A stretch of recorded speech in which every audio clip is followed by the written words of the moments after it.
Bapak Ibu, tolong letakkan sendok Anda sekarang juga. Berhenti sejenak sebelum suapan itu masuk ke mulut. Tahukah Anda, piring yang penuh dengan sayuran hijau di depan Anda itu bisa jadi adalah alasan kenapa nyeri sendi Anda tidak kunjung sembuh selama bertahun-tahun. Atau kenapa ginjal Anda dipaksa bekerja lembur layaknya mesin tua yang dipaksa lari kencang, padahal Anda merasa sudah makan sehat. Sejak kecil, kita didoktrin satu hal, makan sayur itu pasti sehat. Itu benar jika usia Anda masih 20 tahun. Tapi faktanya Bapak Ibu, saat memasuki usia 60 tahun, tubuh kita berubah total. Metabolisme melambat, filter ginjal tidak lagi sehalus dulu, dan bantalan sendi mulai menipis. Bagi tubuh lansia, beberapa jenis sayuran yang dianggap dewa penyelamat justru bisa berbalik menjadi racun yang bekerja dalam senyap. Ini bukan tentang gorengan, santan, atau jeroan. Ini tentang bayam, kacang panjang, bahkan tauge. Makanan yang mungkin istri atau anak Anda masak hari ini dengan penuh kasih sayang. Jangan sampai niat hati ingin panjang umur malah berakhir antre di ruang cuci darah atau tak bisa jalan ke masjid karena asam urat meledak. Di video ini, saya akan bongkar 7 sayuran populer yang wajib Anda waspadai. Dan yang paling penting, apa penggantinya agar Anda tetap kenyang dan sehat. Simak baik-baik. Nomor 5, sering Anda makan mentah. Namun, sebelum kita mulai, saya ingin mengajak Anda untuk like video ini dan subscribe channel kami, agar tidak ketinggalan informasi kesehatan yang bermanfaat. Jangan lupa untuk menuliskan di komentar dari mana Anda menonton dan berapa usia Anda sekarang dan keluhan apa yang paling menyiksa Anda. Mari kita lawan bersama sebelum semuanya terlambat. Kita masuk ke tersangka pertama. Ini adalah idola di setiap meja makan keluarga Indonesia. Sayur bening bayam. Murah, mudah didapat, dan rasanya segar. Kita semua tumbuh dengan kartun Popeye yang mengajarkan makan bayam, otot jadi kuat. Hahaha, itu mitos yang tertanam di otak kita. Tapi Bapak Ibu, Popeye itu masih muda, ginjalnya masih baru. Bagi Anda yang sudah berusia 60 tahun ke atas, cerita dongeng itu harus diakhiri. Di balik warna hijaunya yang cantik, bayam menyimpan senjata rahasia yang berbahaya bagi ginjal tua Anda. Nama senjata itu adalah asam oksalat. Bayam adalah salah satu sayuran dengan kandungan oksalat tertinggi di dunia. Saat Anda muda, ginjal Anda bisa membuang oksalat ini lewat urin dengan mudah. Lancar jaya. Tapi sekarang, fungsi filtrasi ginjal Anda sudah menurun. Oksalat yang masuk tidak terbuang sempurna, ia mengendap. Diam-diam, ia bertemu dengan kalsium di dalam ginjal. Dan klik, mereka bersatu. Mereka tidak membentuk bola halus, Bapak Ibu. Mereka membentuk kristal tajam. Bayangkan ada pecahan kaca mikroskopis yang perlahan menumpuk di dalam organ paling vital Anda. Inilah cikal bakal batu ginjal. Bapak Ibu pernah merasakan sakit pinggang bagian belakang yang tembus sampai ke perut depan? Sakit yang tidak hilang meski sudah dipijat atau ganti posisi tidur? Itu adalah jeritan ginjal Anda. Kristal oksalat dari bayam tadi sedang menggores dinding saluran kemih Anda. Rasanya, banyak pasien bilang sakitnya lebih parah daripada melahirkan. Jangan sampai masa tua Anda habis hanya untuk antri di poliurologi. Lantas, apakah bayam harus dimusnahkan dari dapur? Tidak se-ekstrim itu. Kuncinya ada di dosis dan cara masak. Pertama, jangan makan bayam setiap hari. Cukup seminggu sekali. Kedua, rebuslah bayam di air mendidih minimal 1 menit lalu buang air rebusannya. Jangan diminum kuahnya sampai habis, karena disitulah oksalat larut. Dan ingat, perbanyak minum air putih untuk membantu ginjal membilas sisa racunnya. 1. Jangan tiap hari. 2. Rebus, jangan kukus. 3. Buang air rebusannya. Kita lanjut ke tersangka kedua. Ini seringkali dianggap penyelamat. Saat Bapak Ibu makan sate, Gulai atau nasi goreng, pasti ada dia, si acar timun. Banyak dari kita berpikir, wah, makan yang berlemak harus dinetralisir sama yang asam-asam, biar kolesterol turun. Rasanya memang segar, dingin, kres-kres di mulut. Tapi hati-hati, rasa segar itu adalah topeng. Di balik rasa asam dan segar itu, acar adalah spons yang menyerap garam dalam jumlah yang sangat tidak masuk akal. Ini bukan sayur lagi, ini adalah bom natrium. Bapak Ibu harus paham prinsip ini. Garam itu sifatnya menarik air. Saat Anda makan acar yang sudah direndam garam berhari-hari, natrium masuk ke darah Anda.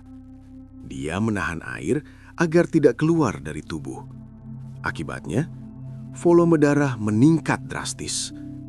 Bayangkan selang air yang kerannya dibuka pol, tapi ujungnya dipencet. Tekanannya meledak. Jantung tua Anda dipaksa memompa beban cairan yang jauh lebih berat. Ini resep sempurna untuk lonjakan tekanan darah mendadak. Bagi anak muda, mungkin cuma haus. Tapi bagi lansia 60 tahun ke atas yang pembuluh darahnya sudah kaku, lonjakan tekanan ini bisa fatal. Pernah dengar teman yang jatuh di kamar mandi? Atau tiba-tiba bicara pelo setelah makan enak? Itu stroke. Seringkali pemicunya bukan hanya daging kambingnya, tapi garam tersembunyi di acarnya yang membuat tensi melonjak ke angka 180 atau 200. Jangan korbankan sisa hidup Anda di kursi roda hanya demi rasa segar sesaat. Jadi, apakah tidak boleh makan timun? Boleh. Timun itu obat darah tinggi. Tapi, makanlah yang segar. Cuci bersih, potong, makan langsung. Jangan direndam garam dan cuka. Kalau butuh rasa asam segar, peraskan jeruk nipis atau lemon di atas potongan timun itu. Rasanya sama segarnya, tapi efeknya beda langit dan bumi. Yang satu merusak jantung, yang satu justru menyehatkan. Timun segar ditambah jeruk nipis sama dengan jantung aman. Pernahkah Bapak Ibu mengalami ini? Pagi hari mata terbuka, semangat masih ada, tapi saat kaki turun menyentuh lantai, nyut, lutut rasanya kaku. Jempol kaki seperti ditusuk jarum panas. Langkah pertama di pagi hari menjadi siksaan. Rasanya berat, bengkak, dan panas. Anda bingung, padahal kemarin saya tidak jatuh, tidak keseleo. Bapak Ibu, musuhnya mungkin ada di piring makan malam Anda kemarin.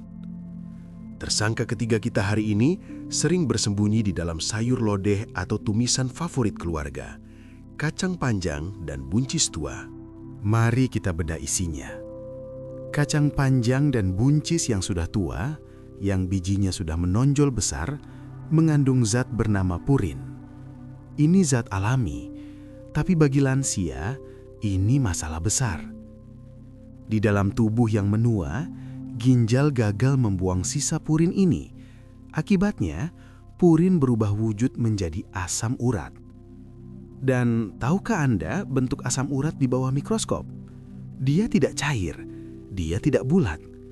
Dia berbentuk kristal jarum.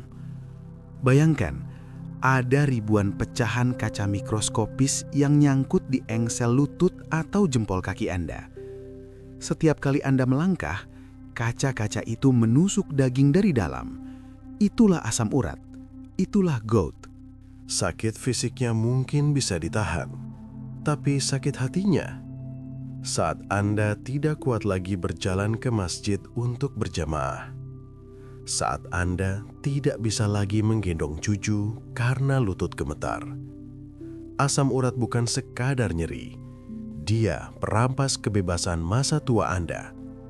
Apakah sepadan? Hanya demi semangkuk tumis kacang panjang, Anda harus menukar nikmatnya berjalan kaki? Berita baiknya, Anda tidak harus berhenti makan sayur. Kuncinya ada di umur sayurannya. Hindari kacang panjang yang bijinya sudah besar-besar. Hindari buncis yang kulitnya sudah keras dan berserat. Pilihlah buncis muda atau baby French beans yang bentuknya kecil, ramping, dan bijinya belum jadi. Kandungan purinnya jauh lebih rendah dan seratnya lebih lembut. Dan ingat, porsinya cukup sedikit saja sebagai pelengkap, bukan lauk utama. Kita lanjut ke sayuran yang sepertinya wajib ada di gado-gado, soto atau karedok. Tauge. Harganya murah, rasanya kriuk-kriuk segar. Tapi Bapak Ibu, hati-hati dengan yang mentah. Tauge tumbuh di tempat yang lembab dan hangat. Tahukah Anda, lingkungan itu bukan hanya surga bagi tauge, tapi juga hotel bintang 5 bagi bakteri jahat seperti Salmonella dan E. coli. Saat muda, asam lambung kita kuat, bisa membunuh bakteri ini. Tapi di usia 60 plus, perisai asam lambung itu menipis. Bakteri yang masuk lewat tauge mentah bisa langsung menyerang usus Anda tanpa perlawanan. Akibatnya, diare hebat. Bagi anak muda, diare cuma bolak-balik toilet. Tapi bagi lansia, diare berarti dehidrasi fatal. Kehilangan cairan sedikit saja bisa membuat ginjal shutdown dan tekanan darah anjlok. Jangan ambil risiko nyawa hanya demi sensasi kriuk tauge mentah. Solusinya mutlak, masak sampai matang. Layukan di air mendidih sampai tuntas. Tidak ada lagi tauge setengah matang di piring Anda. Berikutnya, teman setia pecel lele, kol kubis. Baik yang mentah maupun goreng, kol mengandung gula kompleks bernama raffinose. Masalahnya, tubuh manusia tidak punya enzim untuk memecah gula ini. Saat kol masuk ke usus besar, bakteri usus akan berpesta memakannya dan menghasilkan gas dalam jumlah besar. Perut Anda berubah menjadi pabrik gas. Kembung, begah, rasanya penuh terus padahal makan sedikit. Bagi lansia, kembung ini menyiksa. Gas menekan diafragma ke atas, membuat napas jadi pendek dan jantung berdebar. Inilah kenapa banyak lansia susah tidur nyenyak kalau makan malam pakai kol. Bapak Ibu, ingin tidur nyenyak malam ini? Coret kol dari menu makan malam. Ganti dengan sayuran yang kalem di perut seperti labu siam atau wortel. Biarkan perut Anda istirahat. Jangan disuruh kerja rodi mengolah gas semalaman. Tidur nyenyak adalah obat paling mahal di usia tua. Jangan dirusak oleh selembar kol. Kita masuk ke kategori yang saya sebut superfood palsu untuk lansia. Namanya kale. Di internet, anak-anak muda memujanya sebagai raja sayuran. Mahal, elit, dan katanya bikin panjang umur. Tapi tunggu dulu. Coba pegang daun kale. Keras, tebal, dan alot, bukan? Bapak Ibu, usus lanciel itu dindingnya sudah menipis, gerakannya sudah melambat. Memaksa usus tua mencerna serat sekeras kale, apalagi yang dimakan mentah atau di jus, itu ibarat membersihkan kaca tipis menggunakan sikat kawat. Bukannya bersih, malah lecet dan luga. Akibatnya, kembung parah, sembelit, dan nyeri perut melilit. Lalu kita beralih ke lawannya, terong. Makanan rakyat, murah, dan teksturnya lembut sekali saat dimasak. Banyak lansia suka terong karena tidak perlu dikunyah kuat-kuat, cocok untuk gigi yang sudah tanggal. Tapi jangan tertipu oleh kelembutannya. Terong masuk dalam keluarga tanaman nightshade atau Solanaceae. Dia mengandung senyawa kimia alami bernama solanin. Bagi sebagian besar lansia, solanin ini adalah pemicu inflamasi atau peradangan. Anda yang punya riwayat rematik atau radang sendi, makan terong bisa seperti menyiram bensin ke dalam api. Nyerinya makin menjadi-jadi. Pernahkah Anda bingung? Saya tidak makan jeroan, tidak makan emping, tapi kok lutut dan siku saya linus sekali hari ini? Coba ingat-ingat, apakah kemarin Anda makan terong balado atau lodeh terong? Solanin menumpuk dan memicu reaksi peradangan di tubuh yang sensitif. Rasa nikmat terong balado itu cuma 10 menit di lidah, tapi nyut-nyutan di lututnya bisa 2 hari tidak hilang. Saran saya untuk kale, lupakan saja. itu makanan orang muda. Untuk terong, batasi sangat ketat, seminus sekali maksimal, dan kupas kulitnya, karena solanin banyak berkumpul di kulit ungu itu. Gantilah dengan oyong atau labu air. Teksturnya sama lembutnya, sama empuknya, tapi dia mendinginkan tubuh dan nol risiko nyeri sendi. Itu baru namanya sayang badan. Mungkin sekarang Bapak Ibu berpikir, waduh, kok semuanya dilarang? Terus saya makan apa? Makan nasi putih saja. Tenang Bapak Ibu, Tuhan itu maha adil. Dia menciptakan ribuan jenis sayuran di bumi ini. Jika 7 jenis tadi berbahaya, masih ada puluhan jenis lain yang justru menjadi obat alami bagi tubuh tua Anda. Kuncinya adalah tukar tambah. Kita buang yang berisiko, kita ambil yang melindungi. Mari kita catat daftarnya. Pengganti bayam dan kale, pilihlah si emas kuning, labu kuning, dan wortel. Labu kuning itu ajaib. Teksturnya lembut untuk pencernaan dan dia punya zat penenang alami yang bikin tidur nyenyak. Wortel kaya beta-karoten. Bukan hanya bagus untuk mata yang mulai rabun, tapi juga anti radang untuk sendi. Semangkuk sup krim labu wortel di malam hari adalah investasi tidur pulas tanpa sakit pinggang. Pengganti kol dan acar, jatuhkan pilihan pada brokoli dan buncis muda.